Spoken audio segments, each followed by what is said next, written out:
Hello, my name is Ryan Warren, and my wife and I serve as the Global Education Missionaries to the Missions Department. This week, we're excited to talk to you about going to all nations.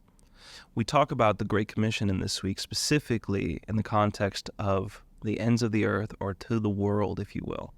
However, prior to getting the full context of the Great Commission, there's something that we have to understand in Matthew 4. At the beginning of Jesus' ministry, after he's baptized, he's led into the wilderness. There, he has a dialogue with the enemy. And it goes from questioning his identity to questioning his loyalty. Will you bow to me and I'll give you all of these kingdoms? And Jesus declines. He responds with scripture. He rebukes the serpent. And he chooses the difficulty with the Pharisees, the long weeks away, traveling and working and serving and ministering with the disciples who will become the apostles, training and teaching, going and producing miracles. And this will get him killed, and he will come back resurrected. And this is what most scholars call the pinnacle, the climax of the gospel, which is the last command of Jesus. This is the Great Commission. And he starts by saying, all authority and power has been given to me. The thing that he was offered in Matthew 4 has now been given to him by the Father. And we understand that in Matthew 28. And it's one of these moments where we can see that missions is the application of the mission of God, which is to restore and redeem creation back to its original intent, that idea of falling into alignment or going with the ordered way of God.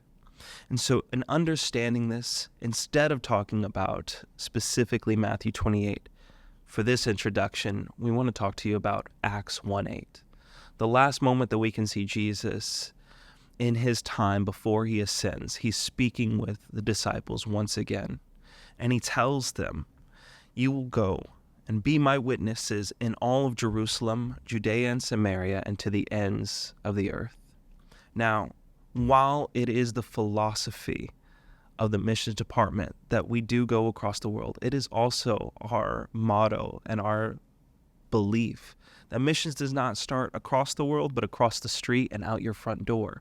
And so if we're going to understand that, I want you to take a moment and look at the homiletical application of what this scripture is asking you to do as a believer. When you look at your area, is that your Jerusalem? And what does that look like? And who are the people that you have interactions with at the grocery or at school, at work, or just even in your own congregation as a visitor? When you look at your area, who do you have access to that no one else does?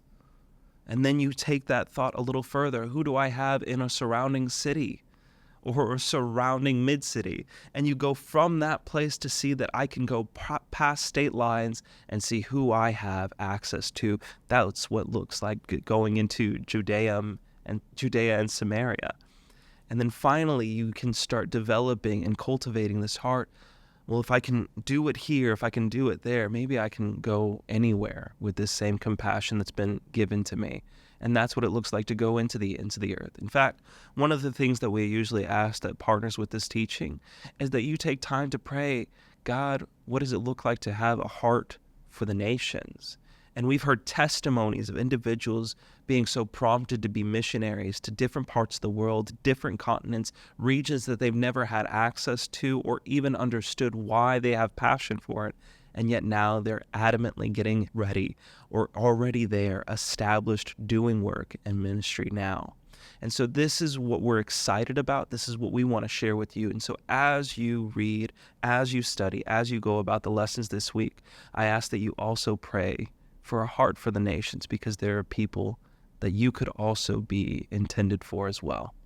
I am so excited for you, and I hope that you impact eternity well this week.